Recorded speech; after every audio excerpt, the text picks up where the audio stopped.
పేరేంటి? నా పేరు పుష్పితలయ్య. నేను గతంలో అసెంబ్లీ ఎలక్షన్స్లో వరంగల్ తూర్పు నుంచి ప్రవీణ్ కుమార్ గారు ఒక IPS officer Bahujan Samaj party నుంచి ఎమ్మెల్యే అభ్యర్థిగా పోటీ చేశాను. ఇప్పుడు బీఆర్ఎస్లో ఉంటున్నాను ప్రస్తుతం. చెప్పండాక నిన్న మొన్న గత 3 రోజుల నుంచి బండి సంజయ్ కుమార్ కేంద్ర మంత్రి వాళ్ళ అబ్బాయి పైన ఫోక్సో యాక్ట్ నమోదైంది. ఆ కేసును ఏ విధంగా చూడొచ్చు? అది ఫోక్సో కేసు నమోదైంది. అసలు ఒక రాష్ట్ర అధ్యక్షులుగా మాజీ రాష్ట్ర అధ్యక్షులుగా ఉన్న బండి సంజయ్ గారు మరి నీ కొడుకు ఇలాంటివి చేస్తే మరి నువ్వెందుకు నిర్లక్ష్యం చేస్తున్నావు? గతంలో కూడా ఒక అమ్మాయి పైన మాట్లాడితే సెక్షన్స్ గురించి తీస్తూ మరి బండి సంజయ్ గారు మాట్లాడారు. హోంశాఖ మంత్రిగా తనే ఉన్నారు. మరి ఆయన ఎందుకు పట్టించుకోవడం లేదు? ఫోక్సో కేసు అయినా కానీ అంటే తన కొడుకుకు ఒకలా బయట ఒకలాగానా? అసలు ప్రజల కోసం ఇప్పుడు ప్రజలే కదా తనని ఎన్నుకున్నది ఎంపీగా అభ్యర్థిగా. మరి ఆయన ఎందుకు న్యాయం చేయట్లేదు? మహిళకి న్యాయం చేయట్లేదు. అలాగే వాళ్ళ కొడుకుని ఎందుకు కఠినంగా శిక్షించట్లేదు? వాళ్ళ కొడుకుకు ఖచ్చితంగా కఠిన శిక్షనే వేయాలని కోరుకుంటున్నాను. నిన్న బండి సంజయ్ అంటుండు కావాలనే బీఆర్ఎస్ పార్టీ వాళ్ళ రాజకీయంగా ఎదుర్కోలేక ఇట్లాంటి ఆరోపణలు చేస్తారని చెప్తాను. బండి సంజయ్ తొత్తే కదా, భాయ్ అంటున్నారు కదా, వాళ్ళిద్దరు తొత్తే. ఎప్పటికైనా కాంగ్రెస్ అండ్ బీజేపీ ఒక్కటే. లేని నిన్న హైదరాబాద్లో వచ్చి ఏం చెప్పాడు, ఏం మాట్లాడిపోయాడు? తన పక్కనే ఎగ్జిక్యూటివ్ కూడా తన పక్కనే కూర్చున్నాడు. మరి దాన్ని ఎందుకు అంత నిర్లక్ష్యం చేస్తున్నాడు? అంటే స్టేట్ లెవెల్లో వాళ్ళు ఉన్నారు కాబట్టి, అంటే వాళ్ళ ప్రజలకి ఎంత నష్టం జరిగినా కానీ వాళ్ళని పక్కన కూర్చోబెట్టి రాజకీయం అంటేనే చెత్త అనిపిస్తుంది. రాజకీయంలోకి వచ్చి సిగ్గుపడాల్సి వస్తుంది. మహిళలకి రక్షణ లేకుండా పోయింది. మహిళలకి అలా చేసిన భగీరథను బండి సంజయ్ కొడుకు భగీరథను తనని ఎందుకు శిక్ష వేయట్లేదు? తనకు కూడా శిక్ష వేయాలి కదా, తనపై కూడా చట్టరీత్యా చర్య తీసుకోవాలి కదా. చట్టాలు ఏడబోతున్నాయి, చట్టాలు ఉన్నాయి కదా. ఆ చట్టాల కోసమైనా చట్టాలను తీసుకొనైనా ఆయనకి కఠిన శిక్ష వేయాల్సిందిగా కోరుకుంటున్నాను. ఖచ్చితంగా కావాలనే రేవంత్ రెడ్డి కాపాడుతున్నాను అనుకోవచ్చా? 100% కావాలని రేవంత్ రెడ్డి కాదు, ఈయన కూడా కాపాడుతాండి. ఇది చూడండి, क्या हो गया मोदी जी? आपके सामने खड़ा हो गया ना, ये पर्सन क्या लगता है तेरे को?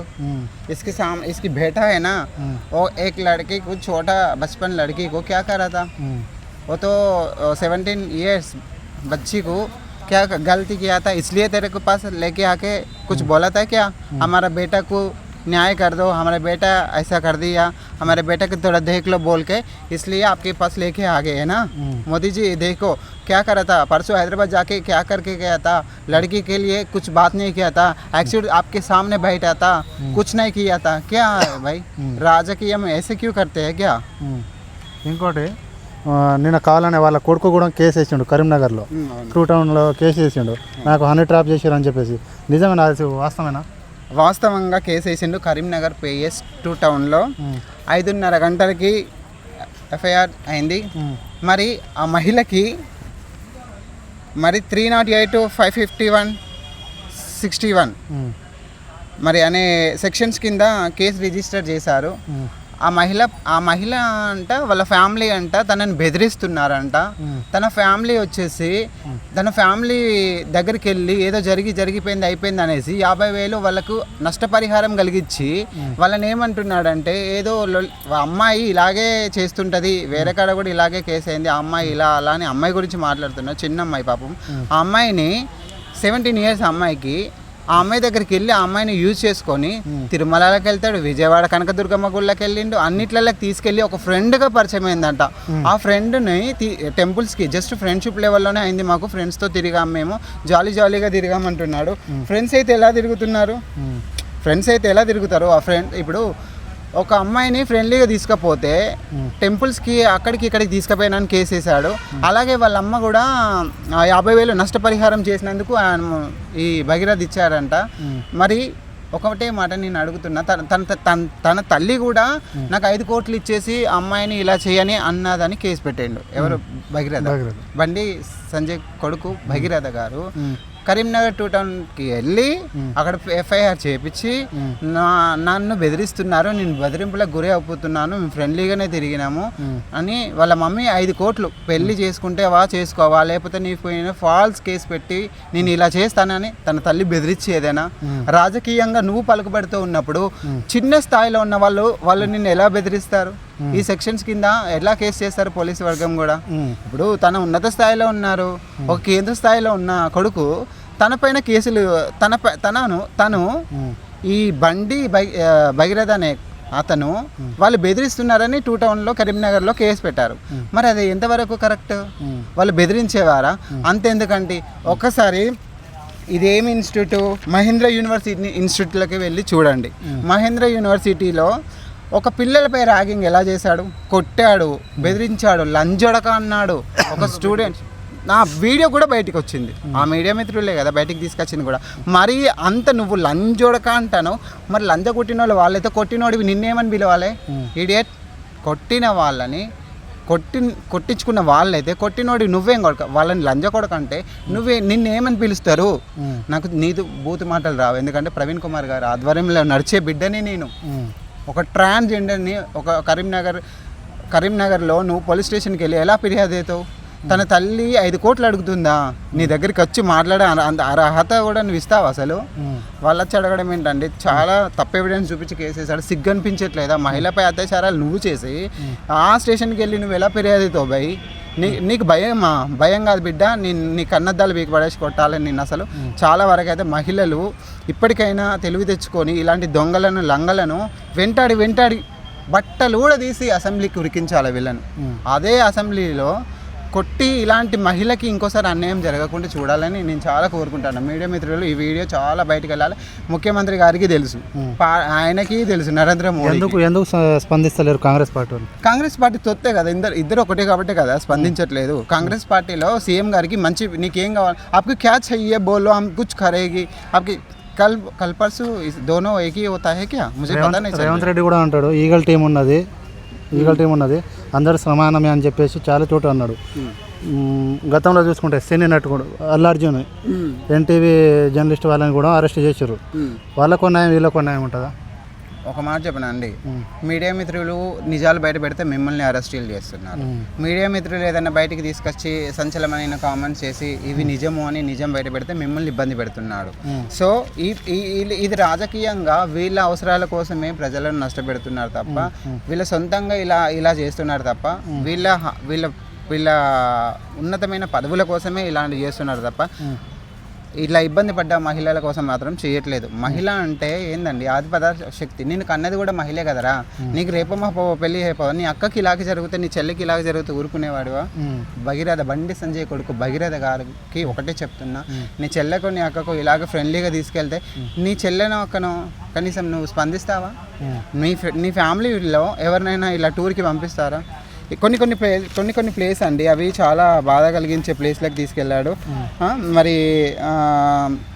నేను ఒకటే మాట్లాడాలనుకుంటున్నా, ఈరోజు మహిళలకి ఏం జరుగుతుందండి? ఈ కాంగ్రెస్ ప్రభుత్వం వచ్చి ఏం చేస్తుంది? ఒక మల్కాజిగిరి పోలీస్ కమిషనర్ గారు సుమతి గారు సివిల్ డ్రెస్లో వెళ్ళి బయట నిలబడి ఒక బస్ స్టాండ్లో నిలబడితే తనపై ఎక్కడండి 48 మంది తనపై చిల్లరగా ప్రవర్తించారు. తనకి రాష్ట్రంలో తనకి లేదు. అంతెందుకండి, మొన్న రీసెంట్గా జరిగింది కదా డీజీపీ తన తెలంగాణ మహిళలకి రక్షణ అసలు ఎక్కడుందండి? మల్కాజిగిరి పోలీస్ కమిషనర్ సుమతి గారికి రక్షణ లేదు, ఒక డీజీపీ గారి అధికారి వాళ్ళ వైఫ్కి వాళ్ళ చుట్టాలకి వాళ్ళకి రక్షణ లేదు. మరి ఏంది, అతి కష్టం మీద మనం బ్రతుకుతున్నాం. పోక్సో కేసు ఆయన పైన అయింది కదా, దీనికి చట్టరీత్యా చర్య తీసుకోవాలి, సెక్షన్స్ ఉన్నాయి. మీరు అధికారంలో ఉన్నారని చెలరేగిపోతే బిడ్డ రేపటికల్లా మళ్ళీ ఏ ప్రభుత్వం వచ్చి ఎలా మిమ్మల్ని తొక్కుతుందో గుర్తుంచుకోండి. అధికార పార్టీ, రాష్ట్ర పార్టీ ఏదైతే ఉందో సీఎం గారు మీరు కూడా ప్రశ్నించి మహిళ గురించి మాట్లాడాల్సిందిగా కోరుకుంటున్నాను. ఈ రెండు ఒకటేనండి, ఈ రెండు ఒకటే. మీరు చూడండి, ఒక హోంశాఖ మంత్రి మరి ఈయనే ఈరోజు ఇంత ఇబ్బంది పెడుతున్నాడు. తెలంగాణ రాష్ట్ర అధ్యక్షులుగా పనిచేశారు. సభ పైన నా ప్రియమిత్రుడు అని చెప్తుండ్రు రేవంత్ రెడ్డి. అవును కదా, ఇప్పుడు ఎలకకు బిల్లి సాక్ష్యం అన్నట్టు ఆయన రెండు తొత్తే కదా, వీళ్ళిద్దరు ఒకటే కదా. ఇప్పుడు రేపటికల్లా ఇబ్బంది పడతారేమో నా ప్రజలు అనేసి ఇద్దరు కలుసుకొని చేస్తున్నారు. ఇది చూడు, సామాన్యమైన ప్రజలకోనేమో వాళ్ళకోనేమో, వాళ్ళు మా ఓట్లు వేస్తేనే గెలిచి వాళ్ళు ఈరోజు పార్లమెంట్లోకి వెళ్ళి మాట్లాడుతున్నారు. ఎందుకోసం అండి? ఒకసారి ఒక చిన్న ఇష్యూలో కూడా నరేంద్ర మోడీ, ఈయన పేరు బండి సంజయ్ గారు కూడా మాట్లాడారు కదా, సెక్షన్ చెప్పకుండా మాట్లాడారు కదా. అది ఒకసారి వీడియో చూపించాలనుకున్నాం, బట్ ఇప్పుడు నా దగ్గర లేదు. కానీ ఆయన పైన చర్య ఖచ్చితంగా తీసుకోవాలి. భవిష్యత్తులో నరేంద్ర మోడీ నిన్న వ్యాఖ్యలు చేశారు, నువ్వు నాతో కలువు, నువ్వు ఏ స్థాయికి వెళ్తావో ఆ స్థాయికి తీసుకుపోతా అని చెప్పావు. భవిష్యత్తులో రేవంత్ రెడ్డి పార్టీ మారే అవకాశాలు ఉందా? రేవంత్ రెడ్డి ఖచ్చితంగా కేంద్ర ప్రభుత్వంలోకి వెళ్తాడు. ఎందుకంటే నెక్స్ట్ ప్రభుత్వం గద్దెని దిగుతుంది కదా, ఆ ప్రభుత్వం గద్దె దిగుతుంది. ఇక ఆయన తొత్తుగా పోతాడు. కేసులు అవుతాయి. ఓటు కేసు ఉంది కదండి, అది ప్రజలందరికీ తెలుసు. ఆ కేసు కోసమైనా ఖచ్చితంగా గద్దె దిగే రోజు ఆయన దగ్గరికి పోయి ఆయన వెన్నెముకగా ఉండి ఆయనతోనే ఉంటాడు. ఖచ్చితంగా ఈ రెండు పార్టీలు కలిసే అవకాశాలు కూడా ఉన్నాయి. మరి కేంద్రంలో మహిళలు ఉన్నారు, రాష్ట్ర స్థాయిలో మహిళలు ఉన్నారు. మహిళా వర్గం అంతా ఏడబోయిందండి. మహిళకు అన్యాయం జరుగుతుంది, ఎందుకు మాట్లాడట్లేదని నేను ప్రశ్నిస్తున్నాను. ఒక ట్రాన్స్జెండర్గా సవాల్ విసురుతున్నాను. ఖచ్చితంగా ఆ మహిళకు న్యాయం జరగాల్సిందే. ఆ మహిళ పేరు తీయదలుచుకోలేదు, ఎందుకంటే ఒక ఆడబిడ్డ, తన పేరు తీయను నేను. ఖచ్చితంగా మరి బండి సంజయ్ భగీరథపై, వాళ్ళ కొడుకుపై భగీరథపై ఖచ్చితంగా యాక్షన్ తీసుకోవాలి. ఇది మీ వల్లనే అవుతుంది. ఇది మీరు బయట దాకా తీసుకెళ్ళి ఖచ్చితంగా హల్చల్ చేయాల్సింది మీ ప్రెస్ వాళ్ళే. కావాలనే బీఆర్ఎస్ పార్టీ వాళ్ళు అబద్ధం ప్రచారం చేపిస్తారు అని చెప్పి. అబద్ధం ప్రచారం అయితే ఆయననే పోయి మొన్న 2 టౌన్లో మొన్న 5:30కి వెళ్ళి ఎట్లా ఇచ్చాడు పిటిషన్, ఎట్లా వేశాడు? 2 టౌన్లో, కరీంనగర్ 2 టౌన్లో వెళ్ళి ఒక పిటిషన్ దాఖలు చేశారు కదా, సెక్షన్స్ కూడా చెప్పాను. ట్రాప్ అని చెప్పేసి చెప్తున్నాడు. అది ట్రాప్ అంటే మరి లీజ్గా తీసుకుంటే మహేంద్ర యూనివర్సిటీ చూసారు కదా, ఆయన ర్యాగింగ్ ఎలా జరుగుతుంది. ఆయన పిల్లలను కూడా లంజుడక అని కొడుతున్నారు, చంపితే లంజుడక అంటాడు. అంటే అలా వాళ్ళనే చంపి కొట్టి వచ్చిన వ్యక్తి ఈ మహిళపై అన్యాయం నేను ఏమైనా చేయలేదు, ఏం చేయలేదు, సెక్సువల్గా ఏం కలవలేదు, ఏమైనా ఇబ్బంది పెట్టలేదు అంటున్నాడు కదా. ఇబ్బంది పెట్టిపోతే కార్లో ట్రావెల్ చేస్తా అంటే సీన్స్ ఉన్నాయి. ఇప్పుడు నా దగ్గర ప్రజెంట్ ఫోన్ చూపెట్టలేకపోతున్నాను ఈ టైంలో. బట్ తన మహిళని ఎంత అరాచకంగా బయట తిప్పుకుతుంటూ తనకి కొన్ని అవసరమైన డ్రగ్స్ ఇచ్చాడో ఏమి ఇచ్చాడో, బట్ ఆ అమ్మాయిని ఇబ్బంది పెడుతూ ఆ అమ్మాయిని తిప్పి యూజ్ చేసుకున్నాడు కదా, అది తప్పనరా అండి? అది ఖచ్చితంగా తప్పే కదా. చర్యలు తీసుకుంటారా రాష్ట్ర ప్రభుత్వం? రాష్ట్ర ప్రభుత్వం కాదు, కేంద్ర మంత్రి, మరి కేంద్రంలో ఉన్న మంత్రి కొడుకే ఇలా చేస్తున్నాడు. మరి ఖచ్చితంగా రాష్ట్ర ప్రభుత్వం కనీసం సీఎం గారే మాట్లాడాలి. రాష్ట్ర ప్రభుత్వ నాయకులు మాట్లాడిన దీనికి వేస్ట్. ఎందుకంటే ఒక మహిళ, చిన్న అమ్మాయి కాబట్టి, మైనర్ బాలిక కాబట్టి, ఆ అమ్మాయి పైన అన్యాయం జరిగినప్పుడు ఈ సీఎం గారు మాట్లాడాలని కోరుకుంటున్నాను. పైగా రేవంత్ రెడ్డి కూడా హోంశాఖ మంత్రి ఇక్కడ స్టేట్ వరకు, ఎందుకు స్పందిస్తలేరు అంటే కారణం ఈ బండి సంజయ్ అనే వ్యక్తి ఎట్లా అని? ఎందుకు మాట్లాడలేదంటే రేపో మాపో కష్టం వస్తే ఆదుకునేది నరేంద్ర మోడీ కదా. అంటే ప్రభుత్వం అధికారంలో ఉన్నది కేంద్రంలో అంటే ఆ పార్టీ కాబట్టి ఆయన గురించి మాట్లాడలేకపోతున్నారు. బిడ్డను ఈ రోజు మాట్లాడకుంటే ఖచ్చితంగా సీఎం గారికి ఒకటే వినిపించుకుంటాను, మీరు కనుక ఆ మహిళ గురించి మాట్లాడకుంటే మీరు ఆ సీట్లో కూర్చున్న ఆ నేమ్కు వాల్యూ అని నేను వాల్యూ ఉండదని చెప్తున్నాను.